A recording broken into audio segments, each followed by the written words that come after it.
Boa noite, pessoal. Aqui é mais um Puxando Conversa e o tema de hoje é sobre a arte da oratória na evangelização. E para falar um pouco conosco sobre isso é o Thiago que vem falar. Seja bem-vindo, Thiago. Tudo bem? Tudo bem, muito obrigado pelo convite, pela presteza dessa conversa. Agradeço aí novamente a participação do programa e vamos ter tudo certo com você. Queria que você falasse um pouco da tua profissão, você faz algo parte da pastoral também, falasse um pouquinho também, tá? Talvez uma pessoa tenha vontade de fazer um curso com você, aprender alguma coisa de redação, filosofia, oratória principalmente. Fala um pouco aí para nós, por favor.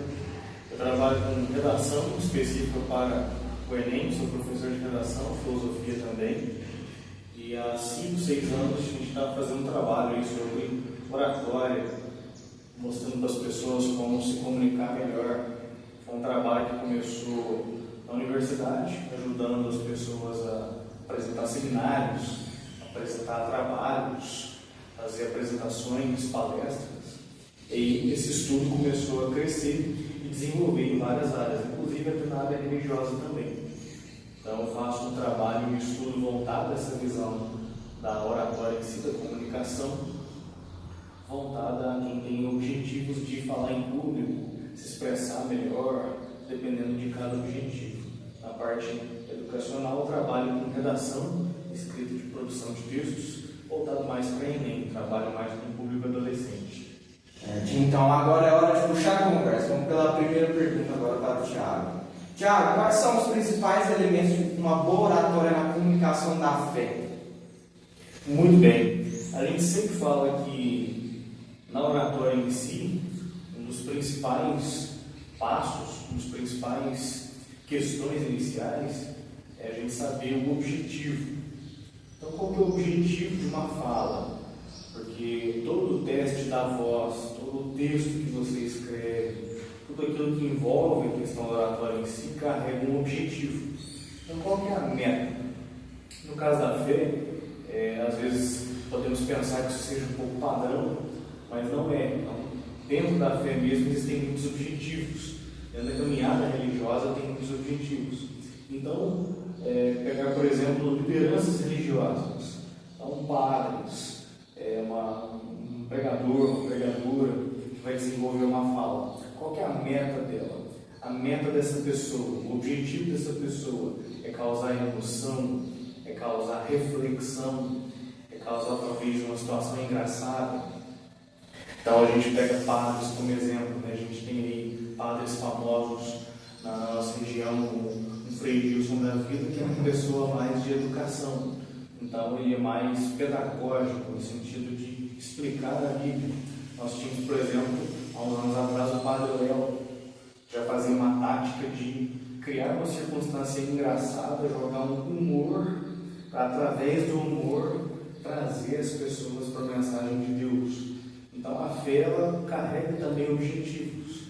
Se a sua meta é emocionar, existem táticas. Se a sua meta é ensinar, existem táticas. Então até mesmo dentro da caminhada de fé, das relações ligadas à fé, a comunicação profissional ela pode estabelecer algumas metas. E dentro desse objetivo traçado, estudar as características, que é a entonação de voz, o tempo que você tem, que às vezes o tempo nos controla, eu tenho meia hora para falar, quando geralmente participam de encontros, catequese, a gente tem aí 15 minutos, 30 minutos, extrapolar isso é muito difícil. Se um padre, por exemplo, numa missa, embora não exista tempo certo, mas ele calcula ali a sua fala, o seu sermão na casa de meia hora, ou se ele fala 2h30, tudo depende ali do objetivo da meta estabelecida. Mas a primeira coisa de todas é estabelecer qual é o objetivo da fala. Se é emocionar, se é educar, se é catequizar, se é chacoalhar, se é falar umas verdades. Tudo envolve isso. Certo. Agora vamos para a segunda pergunta. Como a escolha das palavras pode impactar a recepção da mensagem espiritual? Pergunta boa. Por quê? Quando a gente trabalha com uma visão religiosa, isso em qualquer religião, não apenas a cristã, nós temos objetivos relacionados ao sentimento das pessoas. Então, o comunicador, o líder, o pregador, a pregadora, tem que pensar o que eu preciso fazer para chamar a atenção de quem me ouve. O que eu preciso fazer para chamar a atenção das pessoas. E aí entra um erro muito comum que as pessoas criarem personagens. Eu vou inventar um jeito de falar, criar um personagem e ser de maneira diferente, o que causa certo afastamento. Então, que tipo de características as pessoas gostam de ver numa pregação de fé? Além da questão da emoção, a gente pode perceber que muitas pregações têm uma música no fundo, porque a música, junto com a fala, ela representa um estado de tranquilidade do cérebro. Então, a pessoa, além de se sentir um pouco à vontade por causa da música, que é muito presente também em cafeterias, por exemplo, alguns restaurantes, para fazer com que as pessoas relaxem, fiquem à vontade e comam mais. A gente também vê isso muito na religião por causa da emoção. Então, as palavras corretas, elas têm que ser destinadas ao público correto. Se eu faço uma pregação para crianças, eu tenho que tomar certo cuidado em relação às palavras, porque às vezes uma palavra muito forte pode até afastar, criar um trauma daquela criança em relação a falar, né? Ou se um público, por exemplo, é uma missa de quinta-feira, 3 horas, talvez a população maior daquela igreja são idosos. Eu não posso fazer uma palestra, uma oração acima de 1 hora. Eles vão dormir todos. E às vezes a medição das palavras é perigoso. Eu acho muito interessante quem trabalha com religião junto com temas delicados. Então, por exemplo, quando uma irmã, uma freira fala sobre divórcio, ou quando fala questões sobre sexualidade, genética, biologia, ou quando envolve questões ligadas a outras religiões, é muito importante porque assuntos muito delicados geram controle de palavras. Você pode falar qualquer coisa, mas também alguma coisa tem que ser falada para explicitar a visão, sempre com muito respeito. Então é sempre bom fazer um roteiro antes, com palavras proibidas, que a gente fala desse jeito. Não que a religião nos proíba falar de certas coisas, mas o jeito que se fala, você aproxima muita gente ou afasta muita gente. Vamos lá, para a terceira pergunta agora, Thiago. De que maneira a narrativa e o uso das histórias pessoais podem tornar a mensagem de fé mais acessível e impactante? A gente vê na história das religiões, não só na católica, mas em outras também, que os testemunhos, eles são muito presentes. E o testemunho ele é como uma forma de ganhar o consumidor.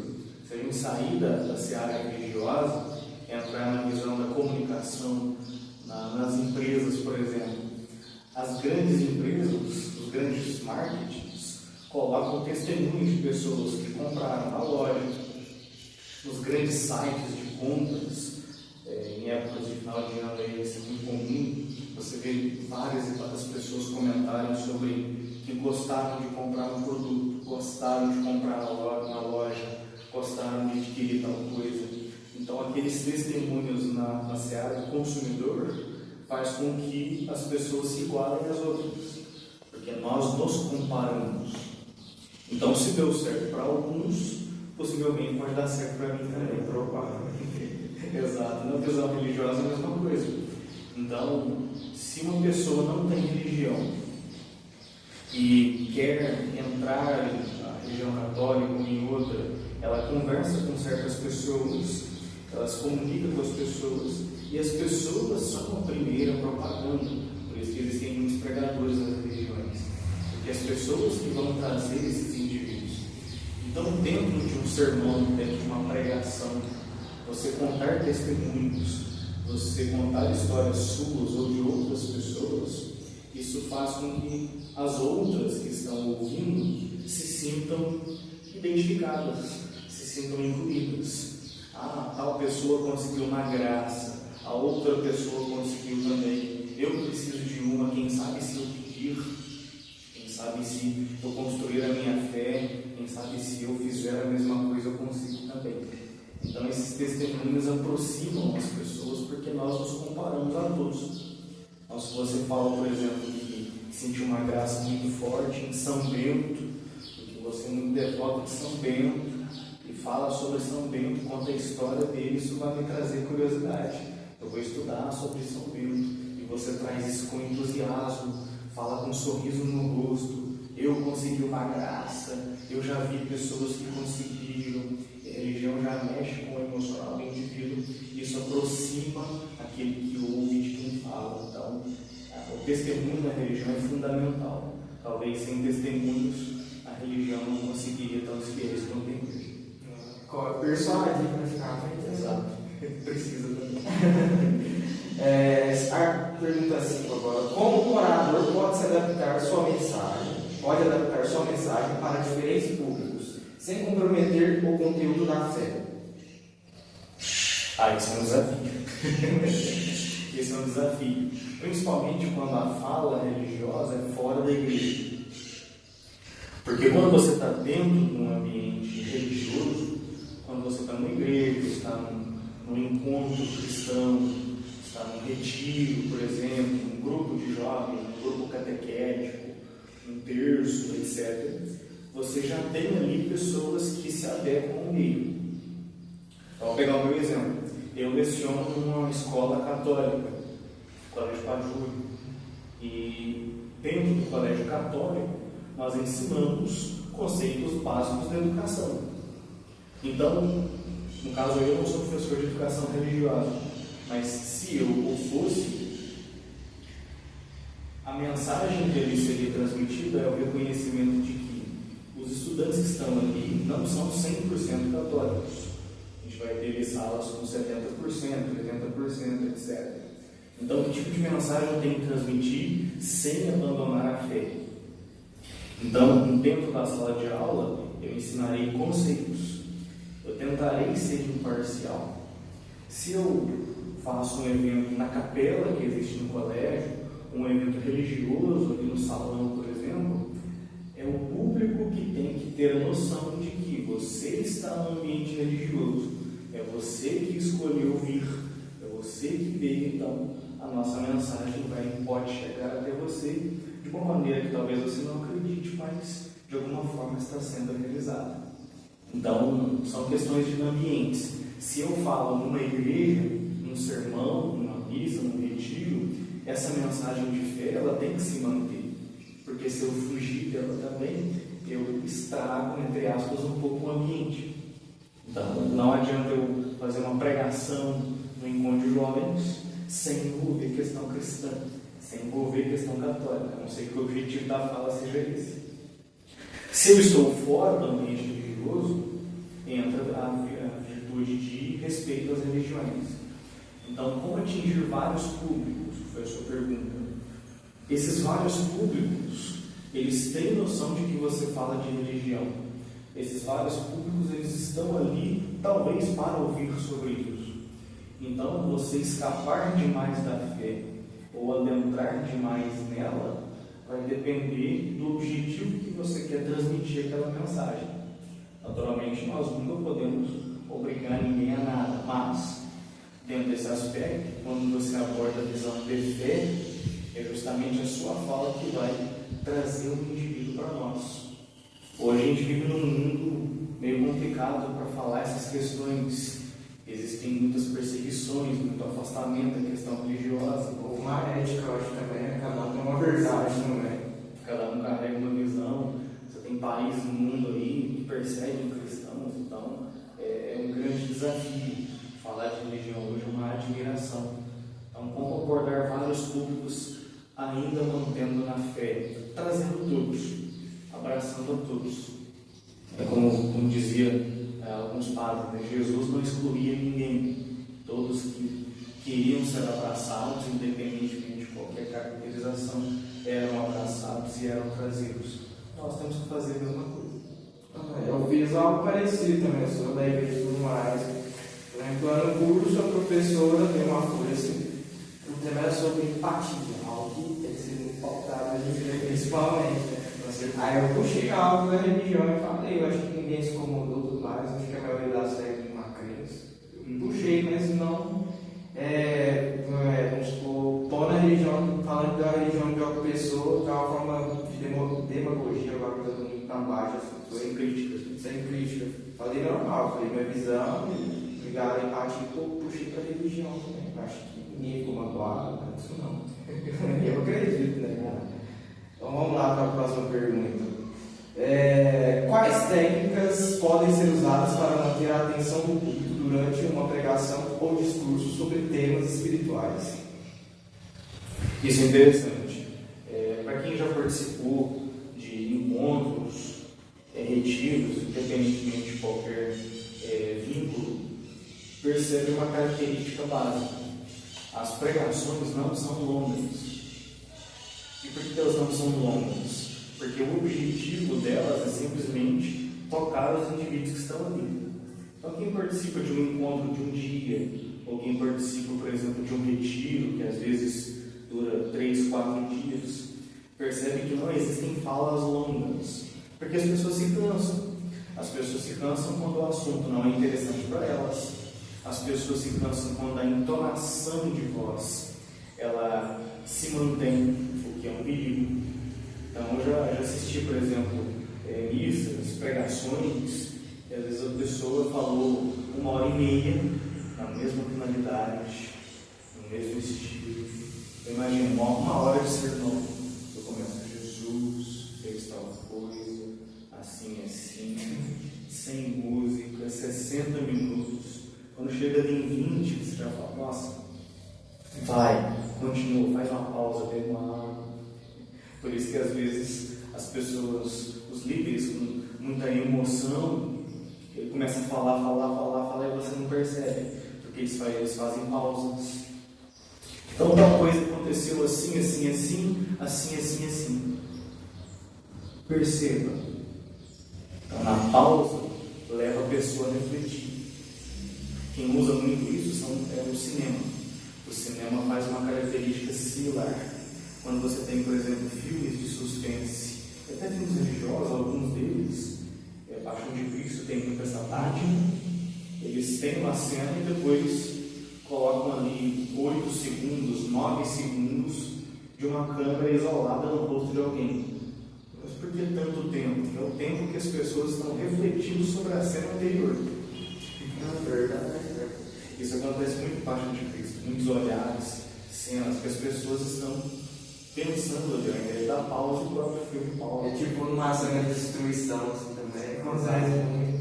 Aí tem aquela música, faz uma câmera lenta. Naquele momento ali que o filme faz isso, leva você a pensar. Na oratória é a mesma coisa. Então, se eu estou fazendo uma pregação e eu preciso que alguém pense no que eu falei, uma coisa difícil, eu falo, pense. Então feche seus olhos. Vamos fazer tal coisa. E por que grandes pregadores pedem para fechar os olhos? Porque a religião é muito mais do que o físico, é um metafísico. Então, ao fechar os olhos, você está olhando para dentro de si. Então, a mensagem para atingir as pessoas e não cansá-las é fazer essa jogada. Joga uma emoção, se for algo intenso, vai falar de um evangelho, por exemplo, que Jesus destruiu as barracas de quem estava vendendo coisas na igreja. Coloca emoção, que ele foi lá e destruiu. Imagine a situação, traz as pessoas para o seu discurso, convide as pessoas. Você, qual que é o seu nome? Imagine você naquela situação. Então, pausas, trazer as pessoas para dentro do discurso, fica legal. Você consegue falar em 2 horas sem que as pessoas percebam que passou 2 horas. Nossa, interessante. Vamos lá, próxima pergunta. Como o orador pode lidar com perguntas ou objeções do público de maneira construtiva e empática? Outro desafio também. Eu gosto de acompanhar alguns padres, por exemplo, na internet, que respondem perguntas do público, alguns até ao vivo, e são perguntas assim, ligadas às vezes até ataques mesmo. Então, por que Deus fez tal coisa se não é assim, contestada mesmo da religião? E aí a pessoa sempre vai trazer aquela visão empática. Quando alguém te faz uma pergunta que ataca, isso acontece muito na política, na religião e muitas vezes também, nós brincamos, né? Não desça ao nível dela. Se alguma pergunta já vem de um baixo nível, não desça o nível igualmente, mantenha. Então você fez o questionamento, é um questionamento muito comum, mas não se preocupe, porque existem coisas na religião que nós não entendemos. Então, se todas as perguntas conseguissem ser respondidas, nós não tínhamos fé mais. A religião é uma coisa, a ciência é outra. A ciência busca respostas, a religião busca compreensão da fé. Então, existem coisas que a gente não vai saber mesmo. O que tem depois da morte? Não sei. Quando chegar lá, eu já aviso. Ou você leva para o lado do humor, dependendo da emoção do público, que é interessante também. O Padre Léo fazia muito isso, achava demais. Ou você não tem uma resposta curta, direta, levando a pessoa à reflexão. Ou seja, não precisa atacar ninguém para mostrar que eu sou o correto, apenas apresentar algo que seja válido, que seja construtivo para aquele indivíduo. Próxima pergunta: qual é o papel do entusiasmo e da paixão na oratória religiosa? Como isso pode influenciar os ouvintes? Muito importante, principalmente quando a religião envolve música. Os católicos adoram esse sistema, por isso que nós temos ministério de música, coral. A música na religião é a base da comunicação, porque através da música, a harmonia musical facilita com que você se comunique com as pessoas. Se você pegar na internet grandes pregações, elas têm um tecladinho no fundo. A pessoa fala sereno, uma mensagem espiritual, ou uma oração, sempre tem um teclado no fundo, um sonzinho de violão, porque aquilo vai trazer uma emoção. Música misturada com fala traz emoção, dependendo da música, né, obviamente. E a visão do entusiasmo, ela aproxima as pessoas. Então, principalmente na religião, quando você vê um líder, um pregador, uma pregadora muito animados, que carregam a fé, estão felizes, sorriem, isso aproxima você da pessoa. Então, quando você vai a uma missa que o padre está sorrindo, ele é acolhedor, você sabe que ele está feliz de estar aqui, você quer que a missa dure mais que uma hora. Porque o sorriso primeiro traz um acolhimento muito grande. Quando você sorri para as pessoas elas têm uma tendência a ficar mais perto de você.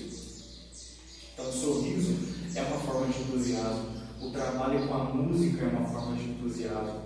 E principalmente a questão da fala em si. Você saber transmitir uma fala que realmente causa emoção.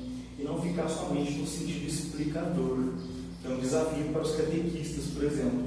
Os catequistas às vezes ficam muito preocupados na questão de ter que explicar um conteúdo e se transformar aquilo numa aula científica.